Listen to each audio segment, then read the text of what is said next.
अस्सलाम वालेकुम नाजरीन, स्पोर्ट्स बस के साथ मैं हूं हस्साम हैदर। ट्राई सीरीज का यह तीसरा मैच था जो पाकिस्तान और साउथ अफ्रीका के दरमियान खेला गया। 353 रन का टारगेट दिया था साउथ अफ्रीका ने पाकिस्तान को, और पाकिस्तान ने 353 रन का ये रन चेस करके तारीख कायम की है। पाकिस्तान ने ये तारीख में बहुत बड़ा रन चेस किया है जो वनडे की सीरीज में एक रिकॉर्ड बन गया है। आपको बताएं कि पाकिस्तान के कप्तान मोहम्मद रिजवान और नायब कप्तान सलमान अली आगा ने चौथे विकेट की शराकत में 260 रन की पार्टनरशिप की है जो एक रिकॉर्ड भी है। आपको ये बताते चलें कि पाकिस्तान और न्यूजीलैंड के दरमियान कल फाइनल मैच होने जा रहा है ट्राई सीरीज का, और उम्मीद करते हैं कि पाकिस्तान ये मैच जीतेगा। लेकिन उस मैच के जीतने से पहले पाकिस्तान के प्रोज एंड कॉन्स क्या हैं पाकिस्तान की टीम के, पाकिस्तान कहां पर लैग कर रहा है, पाकिस्तान की टीम कहां पर अपने स्ट्रांग होल्ड के साथ मौजूद है, इस पर आज बात करेंगे। इन तमाम उमूर पर बात करने के लिए हमारे साथ मौजूद हैं साबिक चीफ सेलेक्टर और साबिक टेस्ट क्रिकेटर तौसीफ अहमद साहब। सर, आपके वक्त का बहुत शुक्रिया। सर, आपसे जो है वो इस पे जानना चाहेंगे कि पाकिस्तान की साउथ अफ्रीका के खिलाफ तारीख साज जीत, पाकिस्तान ने साउथ अफ्रीका के खिलाफ 353 रन करके वनडे में नया रिकॉर्ड बना लिया है। साथ ही सर, ये पाकिस्तान का वनडे की तारीख में सबसे बड़ा रन चेज है। इस बात के बारे में क्या कहिएगा, और चैंपियंस ट्रॉफी से कबल ये जीत इतनी अहम है टीम के मोराल के लिए, इस पर भी बताइएगा। जी हाँ, बिल्कुल। एक तो शुक्रिया आपका, और यस, आपने जो लास्ट बात की है, डेफिनेटली क्योंकि हम बड़ी मुश्किलात में थे और इतना अच्छा हमसे नहीं हो रहा था। अगर हम पीछे भी चले जाएं अमेरिका से लेके, और ये जो काफी मुश्किलात में हम फंसे हुए थे, और जाहिर है यहाँ आने के बाद जो पहली हमें न्यूजीलैंड से शिकस्त हुई मैच में, तो वो भी हमारे लिए कुछ अच्छी नहीं थी क्योंकि काफी रन बनवा दिए गए और फिर काफी रन चेस करा दिए गए।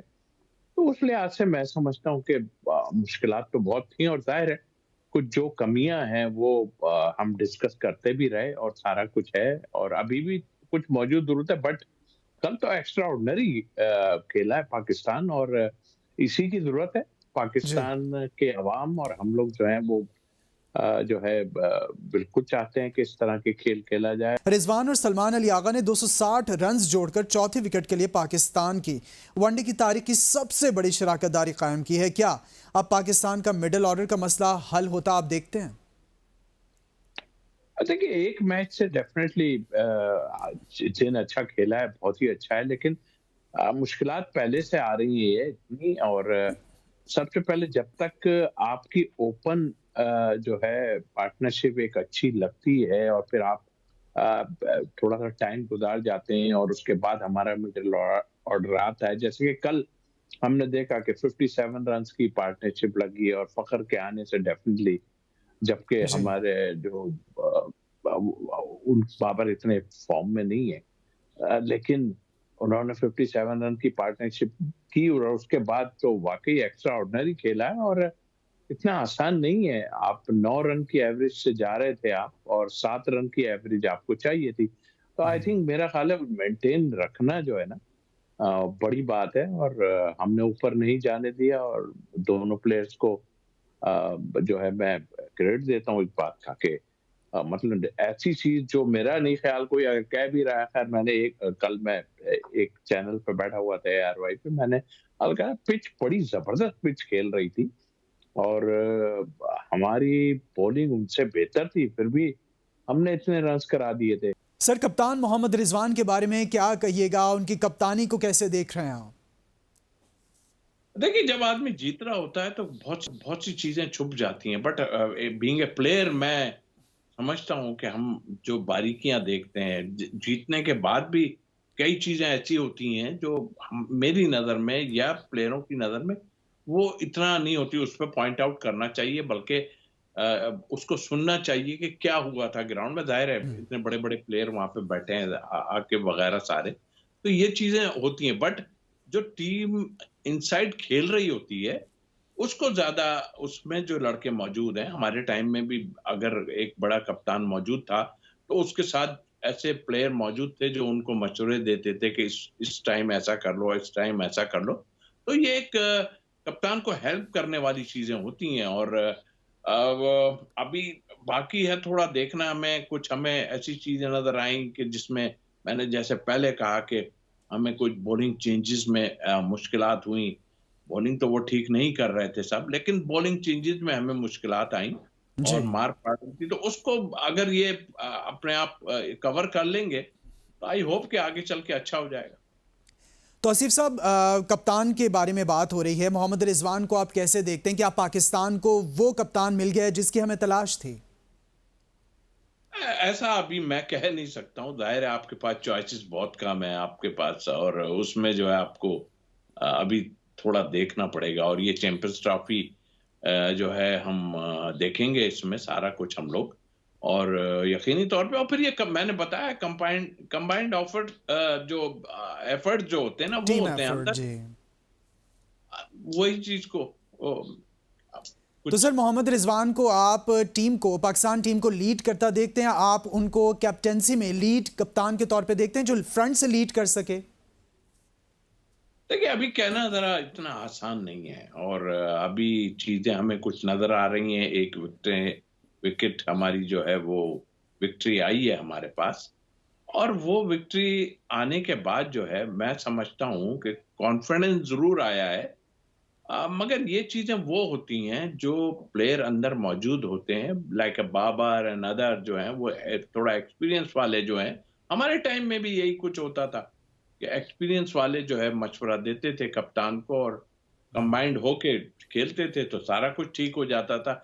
लेकिन विक्ट्री होती है तो सारी चीजें छुप जरूर जाती हैं, मगर हम लोग इस चीज को बड़ी बारीकी से देखते हैं, और जाहिर है कि उसको देख के उसमें जीतने के बाद भी हमें कुछ थोड़ा बहुत जो नजर आता है उस पे हम बात करते हैं, और जी। इनको भी करना चाहिए कि कौन सी जगह गलती की हमने।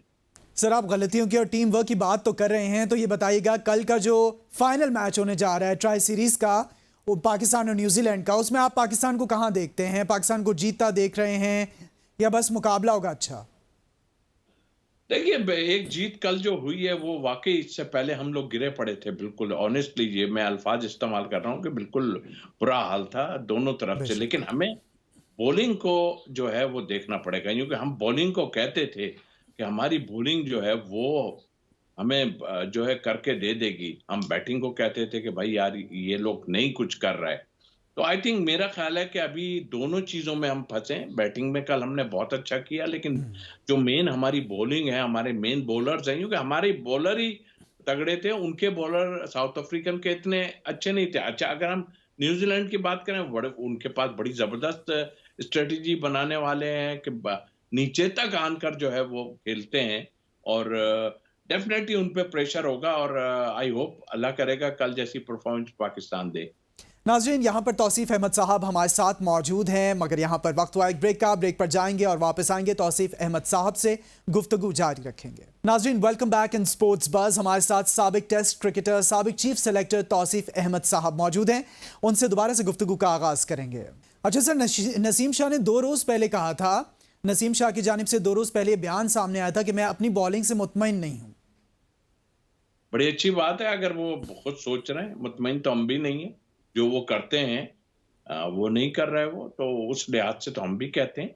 लेकिन इसमें अगर आप अपने ऊपर प्रेशर ले लेंगे, क्योंकि आप की बॉलर हैं, आपने खेलना है, तो वो तो फिर सही नहीं होगा। तो जाहिर है एक चीज वो सोच रहा है कि मैं ठीक नहीं कर रहा, तो आई होप कि वो इस पे वर्क करेगा कि हम मुझे क्या करना चाहिए। तौसीफ साहब, नसीम शाह तो मान गए ना अपनी परफॉर्मेंस के बारे में भी, अपनी जो बॉलिंग की कारकर्दगी है, लेकिन बाकी बॉलर्स भी तो कुछ नहीं कर रहे। उस पर क्या आप कहते हैं, आपकी राय क्या है? देखिए, मैंने पहले कहा कि हमारी बॉलिंग जिस पे हम बहुत ज्यादा, एक तरह से मैं कहूंगा नाज था हमें कि भाई ये लोग, कभी कभी हो जाता है कि खराब बॉलिंग हो जाती है, कोई बात नहीं है, लेकिन अभी हम मुसलसल हमारी बॉलिंग जो है वो बहुत खराब कर रही है। तो उस लिहाज से मैं कहता हूं कि सबको सोचना पड़ेगा, और चेंजेस जो है वो कप्तान को देखनी पड़ेंगी, किस वक्त किसको लाना है। हमारे की बॉलर हैं शाहीन, और दोनों दोनों की बॉलर हैं। हमें ऊपर से ब्रेक थ्रू मिलता है तो दूसरी टीम प्रेशर में आती है, और मुझे उम्मीद है कि कल ये पूरी जोर लगा के आएंगे ये दोनों। सर, चैंपियंस ट्रॉफी बिल्कुल सर पर आन पहुंची है। बॉलर्स की कारकर्दगी की हम बात कर रहे हैं, तो क्या बॉलर्स की ऐसी कारकर्दगी चैंपियंस ट्रॉफी में पाकिस्तान की टीम के लिए खतरा नहीं है? देखिए जहाँ पे मैचेस हो रहे हैं, पाकिस्तान में मैचेस हम ज्यादा खेल रहे हैं, फिर वहां जाके हम एक आध मैच जो इंडिया से हम खेल रहे हैं वो अपनी जगह है, लेकिन यहाँ हमें परफेक्ट बैटिंग ट्रैक मिलेंगे, बल्कि सबको बैटिंग ट्रैक मिलेंगे। हमने लाहौर में भी देखा और हमने यहाँ पर भी देखा, क्या जबरदस्त पिच बनी हुई थी। मतलब आई मीन के लग रहा था कि भाई बॉलर तो बिल्कुल खत्म हो चुका है, लेकिन जाहिर है ऐसी चीजें जब सामने आ जाएं तो फिर आपको उसके लिए स्ट्रेटेजी बनानी होती है। तो वो अब कल के बाद मुझे लग रहा है कि ये कुछ स्ट्रेटेजी बनाएंगे कि हमें क्या करना है। और जहां तक चैंपियंस ट्रॉफी का ताल्लुक है, देखिए अब हमें जो लैग कर रही है वो अपनी जगह जीते हैं आप, ठीक है। मैं पहले भी कह चुका हूं कि एक ओपनर हमें मिस कर रहे हैं और एक स्पिनर हम मिस कर रहे हैं, लेकिन वो कहते हैं जी हम इससे ही खेलना है, तो गुड लक, कोई ऐसी बात नहीं है। लेकिन बीइंग एक प्लेयर मैं कह सकता हूं कि हमें ये दो दो ऑप्शन पे गौर करना चाहिए था, लेकिन जाहिर है अब तो टाइम निकल गया। सर, आपने बॉलिंग के साथ बैटिंग का जिक्र किया और बैटिंग की बात आप कर रहे हैं, तो हम आपसे ये सवाल करेंगे कि बाबर आजम कहते हैं कि मुझे किंग मत कहें। क्या सर बाबर आजम को किंग कहना उन पे ज्यादा प्रेशर डालता है? मुझे लग रहा है जिस तरह उन्होंने कहा, जाहिर है आपके कप्तान ने बड़ा ज्यादा किया। मजाक की हद तक तो ठीक है, हंसी मजाक अपने, लेकिन ऑनेस्टली वो ग्रेट प्लेयर जरूर है, बिल्कुल है। और उसने माजी में इतने रन बनाए कि अब हमें उसको मतलब अजीब सा लग रहा है कि वो रन नहीं बना रहा। ये एक टाइम आता है किसी भी प्लेयर पे, बड़े बड़े प्लेयरों पे आता है। तो ज्यादा आप किंग करके आपके प्लेयरों ने, मजाक की हद तक ठीक है, मगर आपने उसको वो कर दिया। मुझे लग रहा है कि वो अंडर प्रेशर आ गया है इस बात से, और कल उसके जबान पे ये बात आ गई कि भाई मुझे मत कहो। यानी कप्तान अभी आप सोचो, उसको छोड़ दो, उसके ऊपर किंग का ना लगाओ। वो तो एक तो उससे रन्स नहीं हो रहे, तो ठीक है उसका कहना है कि मुझे ना कहो, क्योंकि पब्लिक में भी यही होता है, किंग किंग किंग, और फिर इधर उधर की बातें होनी शुरू हो जाती हैं, सही गलत। तो मेरा ख्याल है कि उस पे थोड़ा प्रेशर है। खेल जरूर रहा है, 20 रन बना रहा है, 25 रन बनाता है, मगर लंबी इनिंग नहीं खेल पा रहा। अच्छा सर, बात करेंगे कमेटी के बारे में, सिलेक्शन कमेटी के बारे में कुछ कहिएगा, अपना तज्जिया या अपने एक्सपीरियंस से बताइएगा कि क्या म्यार है हमारी सिलेक्शन कमेटी का। अब चैंपियंस ट्रॉफी भी शुरू हो रही है, आप खुद भी चीफ सेलेक्टर रहे हैं, तो सर कैसे देखते हैं आप हमारी सिलेक्शन कमेटी को, उनके म्यार को? देखिए सिलेक्शन कमेटी उसी वक्त सरवाइव कर सकती है, हम भी जब थे बिल्कुल, हमने 2017 का जीते हैं, लेकिन प्लेयर जितवाते हैं, हमेशा प्लेयर जितवाते हैं। 2017 का हम जो चैंपियंस ट्रॉफी थी, हम जो है वो जीते थे हम।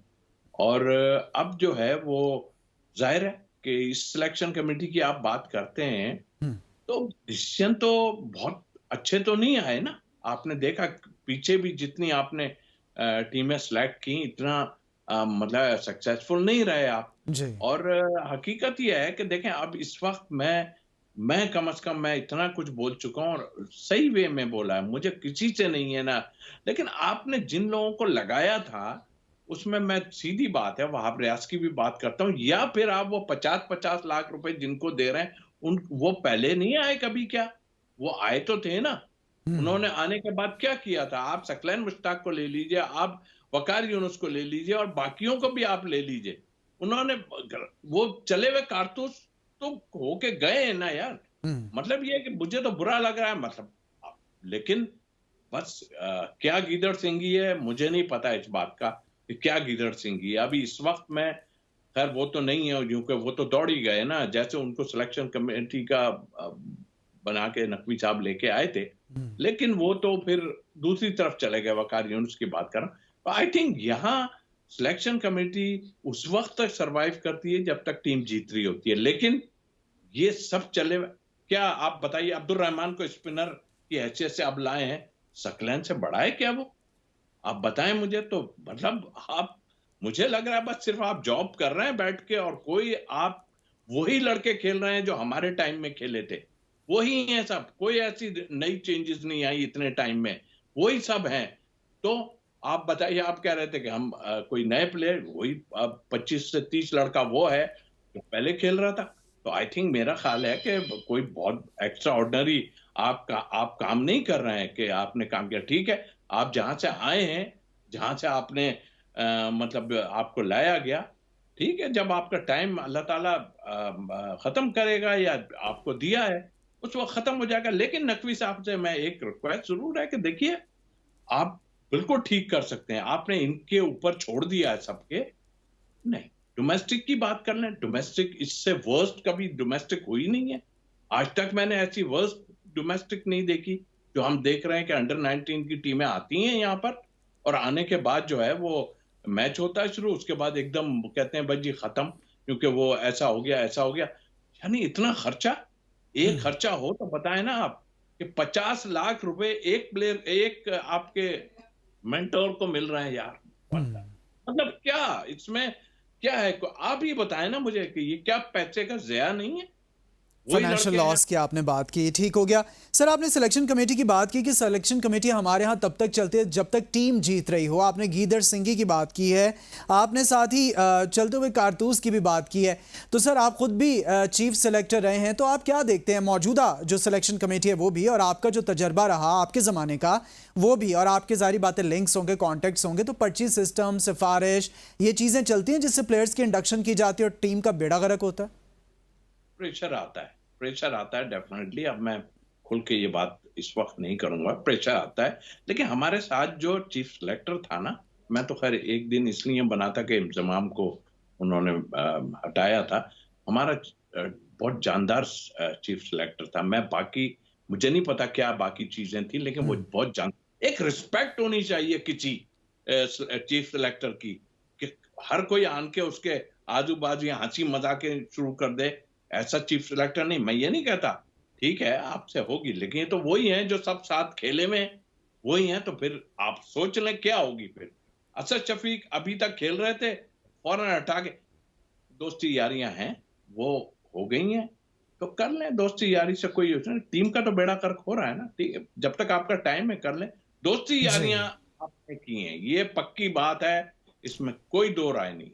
कोई दो राय नहीं है, पक्की बात है। साबिक टेस्ट क्रिकेटर, साबिक चीफ सिलेक्टर तो अहमद साहब हमारे साथ अपना तज्जिया पेश कर रहे थे।